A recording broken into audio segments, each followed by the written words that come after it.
So I have written a little text on this work, which I am going to read with some excerpts from the original translated, which are incorporated within the text. So the book is called Gher Jata, which means returning home.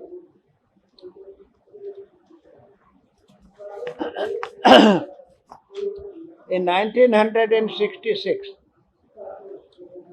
after spending 3 years in England, I was on a train to my hometown, Surendranagar, in erstwhile Kathiawar, where I had spent the first 18 years of my life. The memory of those years got buried in amnesia in pursuit of chasing the dream of living the life of a painter. But it suddenly seized me, and I began to scribble on whatever scraps of paper that came in my hand in the running train. I had written poetry earlier and a substantial amount of discursive writing on art, but had never attempted personal prose to tell my own story.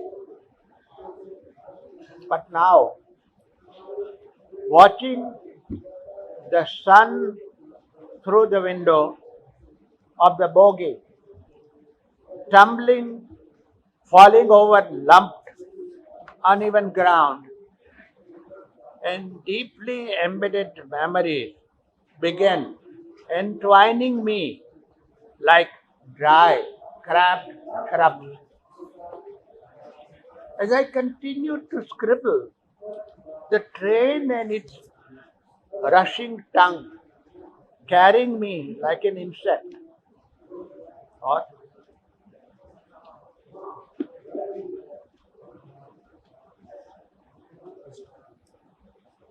what I was reading is, as I was as I continued to scribble, the train and its rushing tongue carrying me like an insect toward my childhood, leaving my hands and feet ringing, a turbulence seeping through the pores, a blood kinship resuscitated with the red, blackish grey earth. I felt an irresistible desire to jump out from the train, fling myself upon the clods, burrow nose into the bosom of the clay, the pain entering sharply through my hair and nerves. And while nearing, dark shadows upon the bridge beyond the Gaikwadi wall tumbled out alongside the neem tree by the gate of the slaughterhouse, which I saw from my window. Alongside the cacophonic sounds of animals, butchers, clients during the day, in the month of Ramadan, at night as well. And finally, I reached home, having turned light and darkness over and over in the palm of my hand, and the sensation of how an entire childhood was spent. My literary mentor Suresh Joshi published this piece entitled Gher Jata, Returning Home, in his journal Ohapo in 1970. Coinciding with the written journey, I painted this painting called Returning Home, an oil painting between 1969 and 73. The second piece in Gher Jata was written a year later in the midst of my life as a painter and teacher. While writing, it took a turn to wander as far as the eye can see. That it spreads the prickly growth of thorn trees and many kinds of cacti. On the far road are limbra, people, and bo trees.